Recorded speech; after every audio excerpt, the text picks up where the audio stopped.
ծանոթանանք, հա? Լարիսա Բեմոլովնա, ինչի ճիչ, մարդկային առաջին արտաբերումը, ճիչն է, երեխան ծնվեց ճիչն է, կանգնենք ուղիղ, 10 հոգի եք, ուղիղ կանգնենք, դիագանալ կանգնենք, հեշտ կաշխատենք, ոնց էլ չնի կյանքում գոնե մի անգամ չչացած կակ, չէ, գամաներից իսկ գիտեք, ուրեմն ես գործի մեջ կարևորը շունչը, գնաց, շունչ վերցեցին կուպլով, գնաց, հավաքվել է, այստեղ տեսեք ես կարող եմ ամեն խոսել, ոչ մի բան չի կատարվի, ես կարող եմ 45 րոպե խոսել, շունչից պահածը ոչ մի բան չի կատարում, և մի անգամ գրել, գնաց,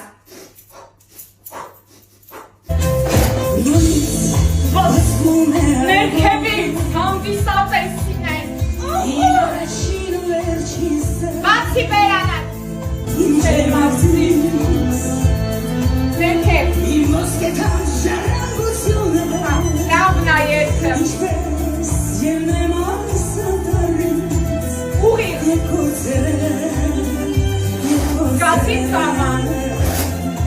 քո խնդիրը լյայի հետ է, անտեղի ներքև, նոտան կախվեց, վճարումը բերում եք ծրարով, ապաշկարը չբերեք դնեք, կենցաղային բաներ չեմ սիրում, բերում եք ամեն ամսի 15-ի, կհանդիպենք մյուս դասին, շորետ մորացար վերցրու, պատոհանը բացի ծխի հոտը հանցնի։